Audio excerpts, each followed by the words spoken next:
Dear students, आज मैं वर्ग 10 के लिए भूगोल विषय का कृषि जो चैप्टर है वह लेकर आपके सामने उपस्थित हूँ।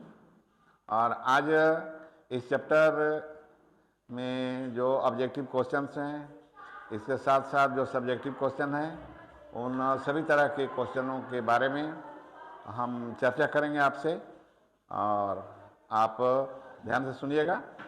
तो इस चैप्टर का हम सबसे पहले ऑब्जेक्टिव क्वेश्चन ले रहे हैं, जिसको हम बोलते हैं अति लघुत्तरीय प्रश्न। पहला क्वेश्चन है कि भारत के 3 प्रमुख खरीफ फसलों के नाम बताएं। तो जैसा कि आपको पता होगा, खरीफ फसल का जो मौसम है वो वर्षा के साथ शुरू होती है, यानी जून जुलाई से। तो इसमें तो बहुत से फसल है, लेकिन यहाँ पर जो है चूँकि क्वेश्चन हमारा 3 ही के बात कर रहा है, इसलिए हम 3 प्रमुख फसल का नाम हम यहाँ दे रहे हैं आपको। एक हो गया चावल, जिसको धान भी कहा जाता है, धान से चावल निकाला जाता है। और दूसरा है कपास, जानते हैं सूती कपड़ा का कच्चा माल है ये। और तीसरा है मक्का, और इसके अलावा और भी हैं, जैसे ज्वार है, बाजरा है, मूंगफली है, अरहर, ये सब भी खरीफ फसल में आते हैं। दूसरा क्वेश्चन है कि भारत के 3 प्रमुख रबी फसलों के नाम बताएं। तो रबी फसल जो है वही शुरू होता है नवंबर दिसंबर से शुरू हो जाता है उसका बुआई का समय। तो इसमें भी 3 प्रमुख रबी फसल का नाम क्वेश्चन पूछ रहा है। तो यहाँ पर तो बहुत से हैं रबी फसल में भी, लेकिन हम प्रमुख रबी फसल का नाम यहाँ दे रहे हैं। एक चना हो गया जो दलहन है, और इसका तो कई चीज बनता है। फिर जौ है, गेहूं है, इसके अलावा मसूर है, मटर है, सरसों है, अलसी भी एक होता है, इसको तीसी कहते हैं हम लोग देहात में। तो ये सब जो हैं सो रबी फसल में आते हैं। तो इस तरह से दोनों क्वेश्चन का उत्तर आपको मिलेगा। तीसरा क्वेश्चन हम लेते हैं। तीसरा है भारत के 3 नकदी फसल के नाम बताइए। ये नकदी फसल का मतलब हुआ कि जिसको हम उत्पादन करके और पैसा उससे डायरेक्ट हम बेच करके ये करते हैं, हम अर्न करते हैं। तो 3 नकदी फसल के नाम यहाँ हम दिखा रहे हैं आपको। एक है गन्ना, जिसको ऊख भी कहा जाता है, ईख कहा जाता है। फिर है दूसरा तंबाकू, तीसरा है रबड़। तो ये सब ऐसे फसल हैं जो व्यवसाय के लिए, व्यापार के लिए उन्हें बेच करके और हम लोग इससे पैसा अर्जित करते हैं। तो इसीलिए इनको नकदी फसल कहा जाता है। फिर अगला चौथा जो प्रश्न है, भारत के 3 फलीदार फसलें कौन कौन से हैं। फलीदार जिसमें फली माने लगता है फल जैसा। तो 3 फलीदार फसल का नाम हम दे रहे हैं। जैसे अरहर है, अरहर आप देखे होंगे, उसमें छोटा छोटा फल लगता है। चना हो गया, चना भी लगता है छोटा छोटा। मटर है, तो इनको फलीदार फसल कहा जाता है। और ये तीनों जो है दलहन फसल है, यानी इससे दाल निकाला जाता है। तो इस तरह से चौथा प्रश्न का भी आपका उत्तर हल हो गया। अब हम 5वां क्वेश्चन लेते हैं कि भारतीय कृषि की 4 विशेषताएं लिखिए। क्या विशेषताएं भारतीय कृषि की। तो पहली विशेषता है कि अधिकतर खाद्य फसलों का उत्पादन होता है। क्यों होता है? क्योंकि भारत एक बहुत बड़ा जनसंख्या वाला देश है। यहाँ पर सबसे बड़ी समस्या है खाद्य की, खाने की, भोजन की। इसलिए ज़्यादा जो है अधिकतर वो खाद्य फसल ही उत्पादन होता है। दूसरा है खेती में पशु मुख्य भूमिका निभाते हैं। आप जानते हैं कि भारत के किसान गरीब होते हैं, और हर आदमी के पास ट्रैक्टर रखना या थ्रेसर ये सब जो है वो रखना संभव नहीं है। इसलिए आज भी अधिकांश काम कृषि का जो है लोग पशु से ही करते हैं। इसके बाद तीसरा है भारतीय कृषि का मानसून पर निर्भरता है। आप जानते हैं कि भारत के हर भाग में जो है सिंचाई की व्यवस्था नहीं हो पाई है, जिसके कारण भारत के भी बहुत से क्षेत्रों में जो है खेती का काम मानसून पर ही निर्भर रहता है, यानी वर्षा पर निर्भर होती है। एक भी विशेषता है। अगला विशेषता है भारतीय कृषि में लगभग 1/3 जोत छोटे आकार के हैं। जैसे जैसे जनसंख्या बढ़ रही है, जोतों का आकार छोटा हो रहा है, क्योंकि ये उत्तराधिकार के रूप में जब परिवार बढ़ता है तो भूमि का बंटवारा होता है, और भूमि बंटने से जो है उसके टुकड़े छोटे होते हैं। तो अक्सर आप देखेंगे कि बहुत छोटे आकार के ही जोत आपको मिलेंगे भारत में। तो इस तरह से ये प्रश्न भी हल हो गया। अब हम अगला क्वेश्चन लेते हैं आज का। भारत की एक खाद्य फसल का नाम बताएं और जहां यह पैदा की जाती है उन क्षेत्रों का विवरण दें। तो ऐसे तो भारत के खाद्य फसल में गेहूं है, चावल है, लेकिन हम यहाँ गेहूं को भी ले रहे हैं। ये भी भारत की एक खाद्य फसल है गेहूं। तो यह जो है सो गेहूं के लिए बोते समय ठंडी और आर्द्र जलवायु अनुकूल है, और लेकिन पकते समय मौसम जो है शुष्क और उष्ण होना चाहिए। क्या कि इसकी बुआई जो है सो नवंबर दिसंबर में होती है, और कटाई जो है गर्मी के दिन में यानी मार्च अप्रैल में होती है, तो उसमें शुष्क और उष्ण होना चाहिए।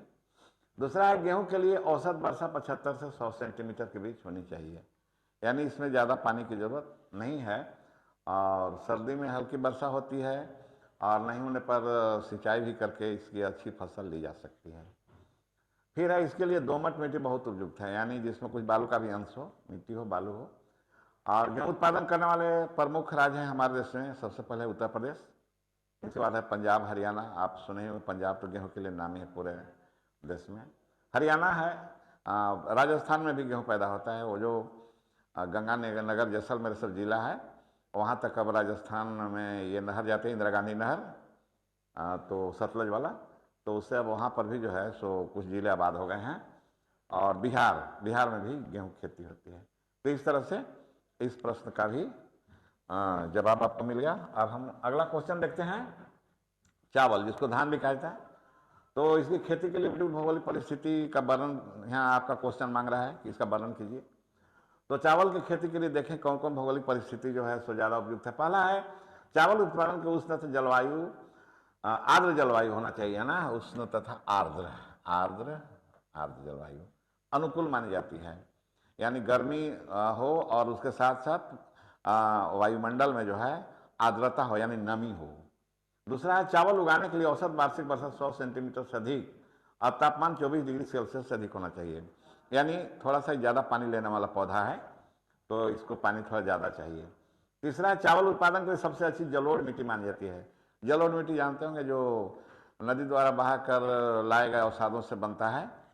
तो चावल उगाने के लिए अधिकांश समय तक जड़ पानी में डूबा होना चाहिए। और जैसा कभी बताया था आपको कि चावल जो है सो पानी का अधिक प्यासा पौधा होता है, तो इसका जड़ मतलब उससे बाली निकलने तक उसमें पानी चाहिए। और फिर है, अगला है कि कौन कौन इलाका है भारत का जहाँ धान की खेती या चावल की खेती बहुत अच्छे ढंग से होती है। तो सबसे पहले हम चलेंगे पश्चिम बंगाल। उत्तर प्रदेश में भी होती है, पंजाब में भी, हरियाणा में भी, उड़ीसा में भी। लेकिन हाँ, उड़ीसा, आंध्र प्रदेश, तमिलनाडु का तटीय मैदान है ना, तो वहाँ पर भी जो है तो चावल बड़े पैमाने पर पैदा की जाती है। तो इस तरह से इस क्वेश्चन का जो है सो हल हो गया। अब हम आगे बढ़ते हैं। गेहूं की खेती के लिए उपयुक्त भौगोलिक परिस्थितियों का वर्णन करें। तो गेहूं के लिए जो है सो कुछ परिस्थिति हमें बता रहे हैं आपको। पहला है तापमान। तापमान किस तरह का होना चाहिए? तो गेहूं एक शीतोष्ण कटिबंध, शीत उष्ण यानी ठंडा और गर्म दोनों मौसम इसके लिए चाहिए, और इसके लिए जो है तापमान 20 डिग्री सेल्सियस उपयुक्त होता है। और वर्षा की जहाँ तक बात है तो इसको ज़्यादा धान जैसा पानी इसको नहीं चाहिए, यानी जड़ के नीचे ज़्यादा दिन तक पानी जमा नहीं होनी चाहिए, और 40 से 75 सेंटीमीटर वर्षा इसके लिए आवश्यक है। और गेहूं की खेती के लिए सिंचाई की भी आवश्यकता होती है। तीसरा है मिट्टी। तो गेहूं उपजाने के लिए दोमट मिट्टी सबसे उपयुक्त होती है, यानी जिसमें मिट्टी और बालू का अंश दोनों हो। साथ ही मिट्टी में पर्याप्त नमी और ठंडा मौसम जरूरी है। लेकिन एक चीज़, पकते समय जो है तो बादल रहते हैं, यानी खुला धूप मिलना चाहिए इसको, तो दाना पुष्ट होते हैं इसके। तो इस तरह से गेहूं के लिए जो भौगोलिक परिस्थिति है, अब आप उससे परिचित हो गए।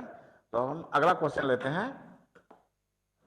एक पेय फसल का नाम, चलिए खाने वाला नहीं है, पीने वाला है, तो उसको उगाने के लिए अनुकूल भौगोलिक परिस्थिति का बने। तो जैसे आप जानते हैं चाय है, कॉफ़ी है, ये सब पेय फसल में आते हैं। तो चाय एक पेय फसल है, और इसे उगाने के लिए जो भौगोलिक दशा है उसके बारे में आप देखिए। पहला कि चाय की कृषि के लिए ढालू लेटराइट मिट्टी उत्तम होती है।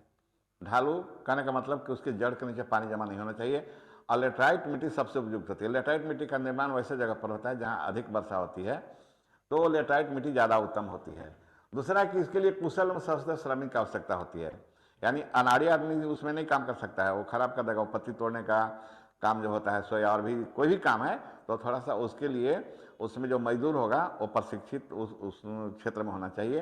और लेकिन एक और चीज़, सस्ता होना चाहिए। तीसरा है चाय की कृषि के लिए 20 डिग्री सेल्सियस से 30 डिग्री सेल्सियस तापमान, यानी तापमान कुछ ज़्यादा ही खोता है। फिर है चाय की कृषि के लिए, हाँ वर्षा भी काफ़ी 150 से 200 सेंटीमीटर, आप अनुमान लगा लो कि भारत में कहाँ हो सकता है। और जैसे असम है, पश्चिम बंगाल है, तो उस इलाके में ज़्यादा बारिश होती है, इसलिए वहाँ होता है। और फिर तमिलनाडु और केरल, इसके बारे में आप जानते होंगे कि उसका जो पश्चिमी तट है वो भी वर्षा वाला क्षेत्र है ज़्यादा, और लेटराइट मिट्टी पाया जाता है, इसलिए वहाँ पर भी चाय की खेती अच्छी तरह से होती है। तो इस तरह से हमने देखा कि भारत में सबसे अधिक क्षेत्र में चाय असम में होती है, पश्चिम बंगाल में होती है, तमिलनाडु और केरल में। तो ठीक है, अब हम अगला क्वेश्चन लेते हैं आज का। अगला क्वेश्चन है कपास की खेती। कपास जानते हैं सूती कपड़ा उद्योग के लिए कच्चा माल है, और उसके भौगोलिक दशा का वर्णन आपका क्वेश्चन पूछ रहा है, और 4 उत्पादक राज्यों का नाम भी पूछ रहा है। तो ठीक है, तो हम देखते हैं। कपास की खेती के लिए निम्नलिखित भौगोलिक दशाएं आवश्यक है। पहला है, काली मिट्टी कपास के लिए सबसे उपयुक्त मानी जाती है, किंतु सिंचाई की सुविधा होने पर जलोढ़ मिट्टी भी उपयुक्त होती है। यानी कहने का मतलब कि काली मिट्टी स्पेशल, इसको कपासी मिट्टी भी कहा था, क्योंकि नमी धारण की क्षमता ज़्यादा होती है, नहीं ज़्यादा सिंचाई की जरूरत नहीं पड़ती है। लेकिन जलोढ़ मिट्टी में भी होता है, लेकिन सिंचाई चाहिए। जैसे पंजाब वगैरह है तो वहाँ भी कपास उत्पादन होता है, लेकिन सिंचाई की जरूरत है। इसके फिर दूसरा, इसके लिए तापमान लगभग 25 डिग्री सेंटीग्रेड से वर्षा 25 डिग्री सेंटीग्रेड तथा वर्षा जो है 50 से 100 सेंटीमीटर उपयुक्त है। और फसल तैयार होते समय इसे खुला धूप आवश्यक होता है। खुला धूप होने से ये होगा कि उसमें जो रुई निकलेगा वो बिल्कुल चमकीला होगा, और उसका जो रेशा होगा चमकीला होगा। इसके लिए सस्ते और कुशल श्रमिकों की जरूरत होती है। और जहाँ तक उत्पादक राज्यों की नाम है तो वो सबसे अधिक महाराष्ट्र में होता है। तो उत्पादक राज्य में एक महाराष्ट्र हो गया, और दूसरा जो है गुजरात हो गया, फिर तीसरा जो है तो पंजाब हो गया। तो ये सब जो राज्य हैं वहाँ पर महाराष्ट्र, गुजरात और पंजाब, इन सभी राज्यों में जो है सो कपास खेती होती है। और महाराष्ट्र से जो लगा हुआ क्षेत्र है, जैसे राज्य है कुछ कर्नाटक का भाग हुआ, कुछ मध्य प्रदेश का, यानी जहाँ काली मिट्टी है तो वहाँ पर भी कपास की खेती होती है। तो इस तरह से इस क्वेश्चन का जवाब आपको मिल गया। अब हम अगला क्वेश्चन देखते हैं। यह दीर्घ उत्तरीय है, थोड़ा बड़ा उत्तर इसका होगा। पहला क्वेश्चन है कि कृषि उत्पादन में वृद्धि सुनिश्चित करने के लिए सरकार द्वारा किए गए उपाय सुझाइए। यानी सरकार जो है सो हमारे देश में उत्पादन बढ़ाने के लिए क्या उपाय किए हैं, जरा इस पर हम गौर करें। तो सरकार द्वारा कृषि उत्पादन में वृद्धि के लिए निम्नलिखित उपाय किए गए हैं।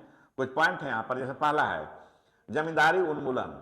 जमींदारी प्रथा के अंतर्गत जो है किसानों को जमीन पर मालिकाना हक नहीं था, यानी किसान जो हैं सो जमीन के मालिक नहीं होते थे, वे जमींदारों के जमीन जोतते थे, और जमींदार कभी भी उनको उनके खेत से हटा सकता था, यानी बेदखल कर सकता था।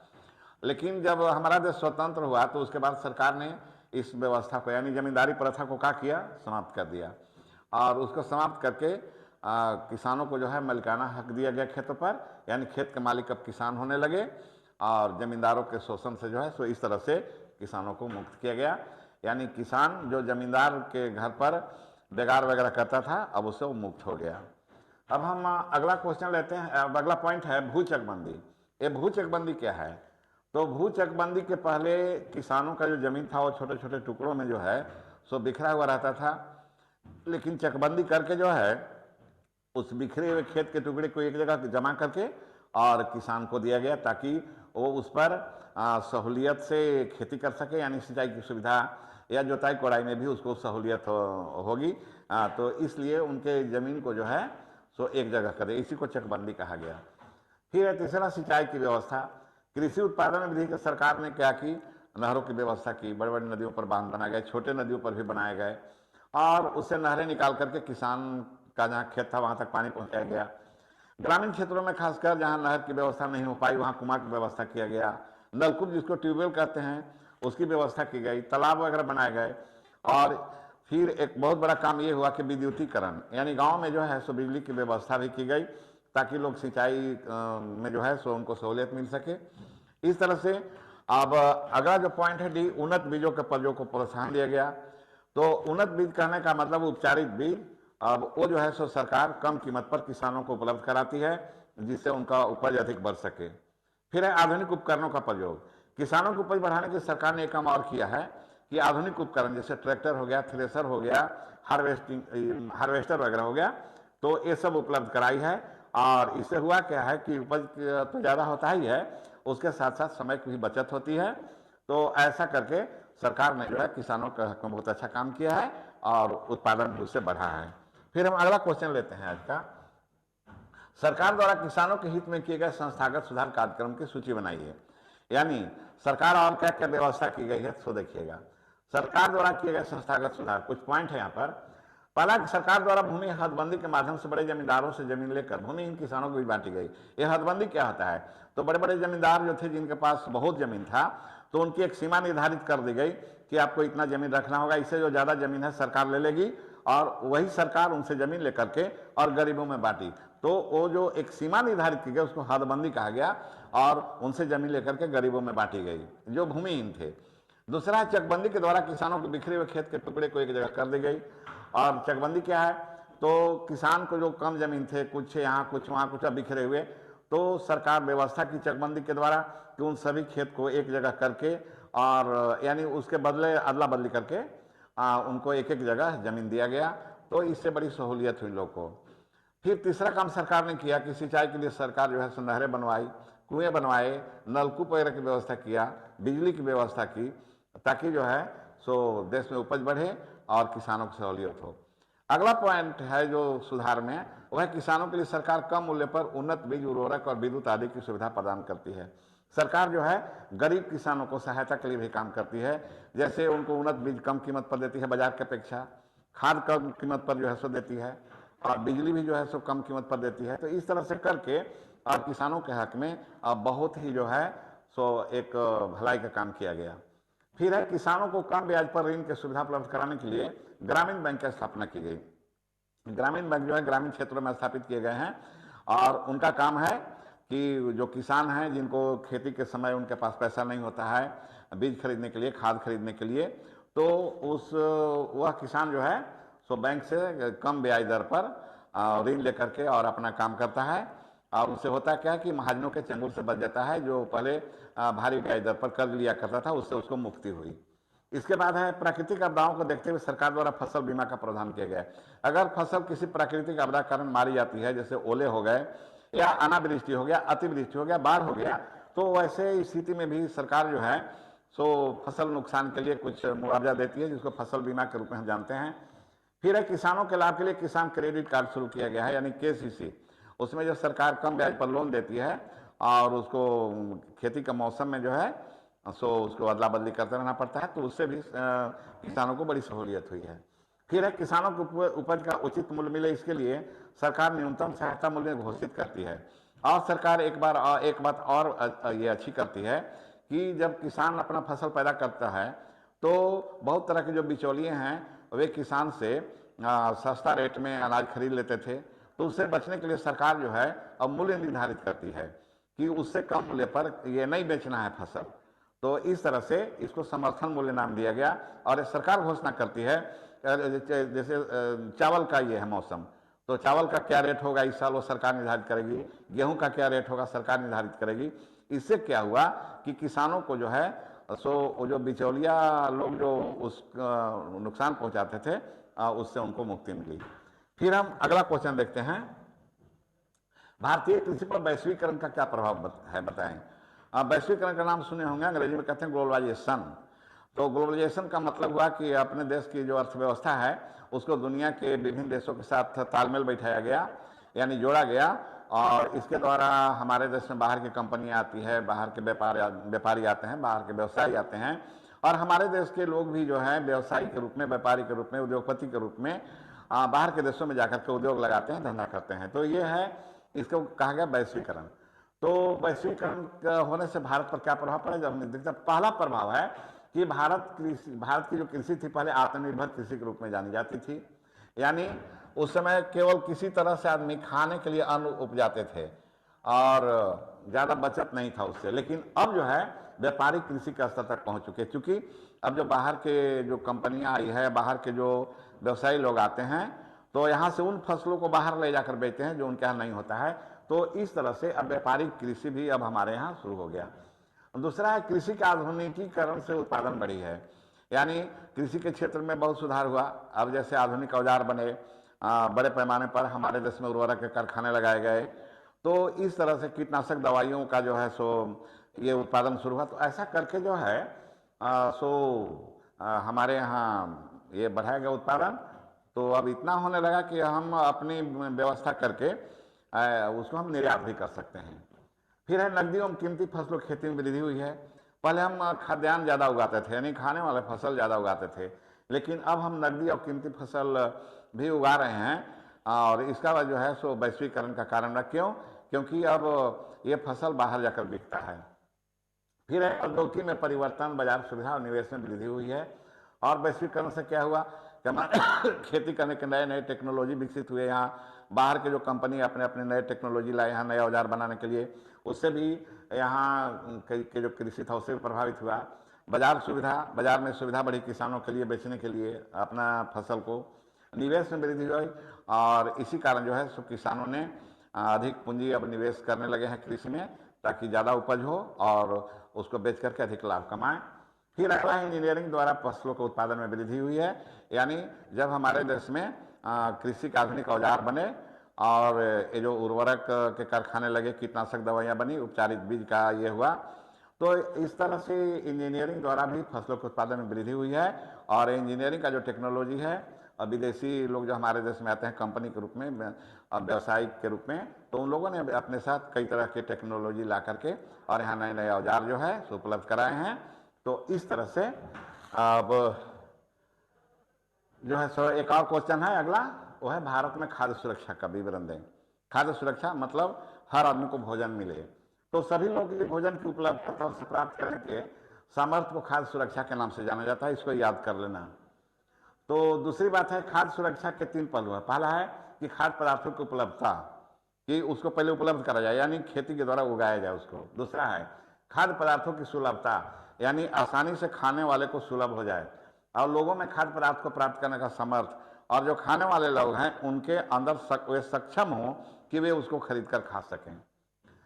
तीसरा है भारत में खाद्य सुरक्षा सुनिश्चित करने के लिए सरकार द्वारा राष्ट्रीय खाद्य सुरक्षा प्रणाली गठन किया। यानी इसके लिए एक व्यवस्था किया है सरकार ने, एक विभाग बनाया, इसका नाम है राष्ट्रीय खाद्य सुरक्षा प्रणाली।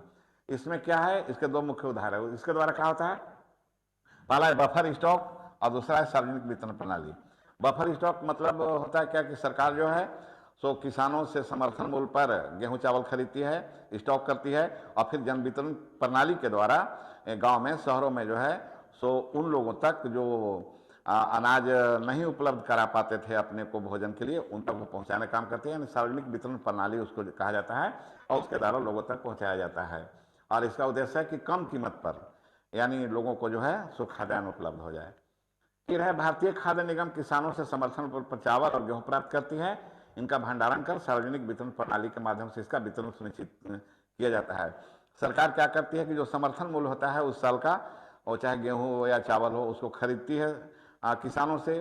खरीदने के बाद भंडारण यानी स्टॉक करती है, जमा करती है, और फिर उस धान से चावल बना करके और जो ज़रूरतमंद लोग हैं उनको तक पहुंचाने के लिए जन वितरण प्रणाली की दुकान है हर एक गाँव में, और वहाँ पहुँचा करके और उनको लाभ पहुँचाती है। और ऐसा करने से हमारे देश में जो खाद्य समस्या थी उस पर जो है सो नियंत्रण किया गया। यानी अब भारत में खाद्य समस्या नहीं है, हमारे यहाँ जो है खाद्य सुरक्षा की पूरी व्यवस्था है। तो इस तरह से आज जो कुल क्वेश्चन थे उनका जवाब आपको मिल गया। और आज आप वीडियो देख रहे होंगे, अच्छी बात है। और अगर कोई कहीं कमी रही होगी तो आप हाँ हमें कमेंट करेंगे और फिर से हम आपको इसकी चर्चा करेंगे। और इसी के साथ अब हम आपसे छुट्टी चाहेंगे और आप सबों को धन्यवाद।